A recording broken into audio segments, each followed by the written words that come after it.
Okay, so we end up making it to the appointment. Eric and I made it to that date. But before that, we researched as much as we could. My husband went on to Reddit and he searched all of the groups for real life experiences and real life perspectives. He wanted to know what this meant, what kind of changes were made, how husband and wives made it through, um, how they made it through if they lost their baby. This is something that we understood pretty well about Max. He was probably not going to make it. That does not mean that I did not have hope and faith in a miracle. I am a Christian. I have been a Christian my entire life. I have seen miracles happen. I have been pulled through so much because of God, and I was not expecting anything less this time around. I was like, nope, we're going to get a miracle. Max is going to make it. And even if that miracle means making it through all of these surgeries, then so be it. That's awesome. Like, we're going to have our baby. We're going to bring him home. Everything's going to be fine. At least that's what I kept telling myself. But the more I researched, statistics start eating at your brain, as well as all of the what ifs. Well, the thing is it's very uncommon to only have hypoplastic left heart syndrome. There's always something else that comes with it. And it's, how do you get it, right? So what I've researched at that point was, usually it's just shit luck. Usually it comes from completely thin air and nobody knows the reason why. I mean, like, they like to assume that at least some of it has environmental factors are in play, or the mother's health is in play. I mean, but I was healthy and all of my other children had been healthy, and this had never happened before. None of my other children had congenital heart defects. It wasn't even on my radar. I didn't even know that congenital heart defects were a thing. Not that I shouldn't have known, you don't think it's going to happen to you, so why would you pay attention to it? I know that's, my perspective has changed a lot since then, but that's what I felt. So we researched as much as we could. I did a lot of the medical reading. I went on to the Cleveland Clinic website and read about all of their information regarding hypoplastic left heart syndrome. And I read, about their surgeon who does the surgeries at their campus. And I looked at the Mayo Clinic. I looked at Mended Little Hearts program. There were all of these places and these resources that I started diving into and trying to prepare ourselves for what we knew was most likely going to be confirmed for us on January 2nd. We get up early in the morning, we drop off our kids to a dear friend of ours, and we head up to the Independence Cleveland Clinic location. Again, it was snowing and it was cold. My husband and I were so nervous that we didn't really speak to each other.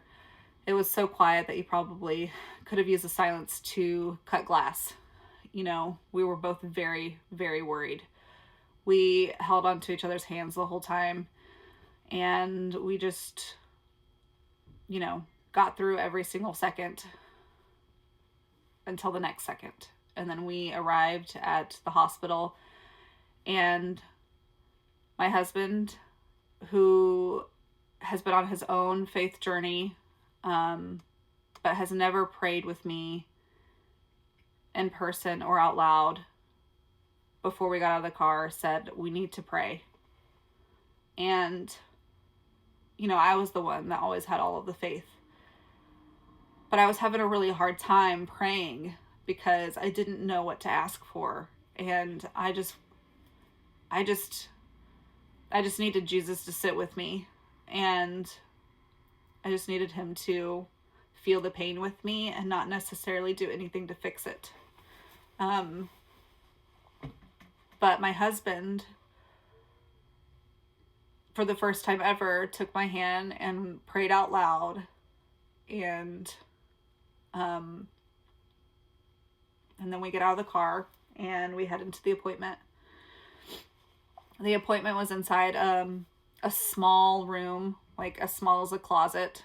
It was hot because of the echo, like the ultrasound that they did the echocardiograms on, the machine sending out like heat in the whole room. So it's really hot, especially for somebody as pregnant as I was. And then she turned out the lights and I laid down for about an hour as she looked extremely close at Max's heart. I mean, you saw way more in this than you did in the normal or the first ultrasound.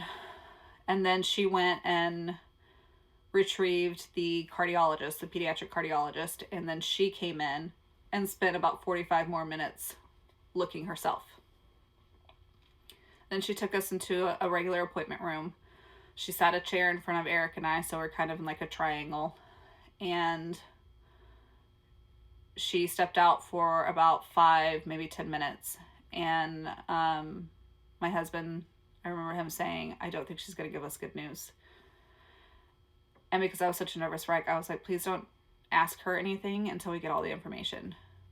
And I was just like, I just want her to rip the Band-Aid off. I just want to get all the information as quickly as possible, and then we can ask her questions. He was shaking his leg constantly. He was very nervous. And I was already looking for Kleenex because I wanted to prepare myself for how much I was going to cry. She walks in, she has a packet, and on the packet it says HLHS. And then it has mitral atresia and aortic atresia, which are two common defects that come with HLHS. First thing she asks is, had we heard about it? And I told her my experience about reading it on my chart, Googling it, the experience at the doctor's office. She apologized for me finding out the way that I did. She said that this is kind of information that, we should sit down and talk about. It's not something that I should have to look up and figure out on my own. And then she went through and discussed everything we already knew. She discussed the surgeries. She told me what palliation meant. And it basically, what she said was, palliation means using what you have as best as you can. But basically, it's like putting a Band-Aid. It's not a permanent fix. It's not a cure. It's just using the anatomy that we already have and doing some things to it to make it work to the best of its ability, but it will never be completely fixed. He will never be completely healed. He will be watched for the rest of his life. And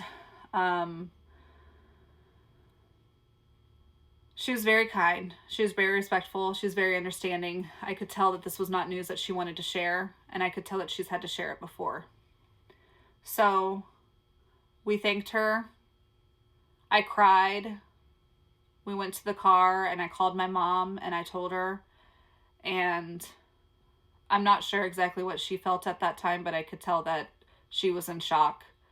And I think everybody that we told was in shock. But we didn't tell very many people at the beginning. We just shared it with our family because we wanted to share it with our kids first before we told strangers or even friends. So that was the confirmation of Max's diagnosis. Go ahead and look at part 5 for the in-between giving birth and his diagnosis.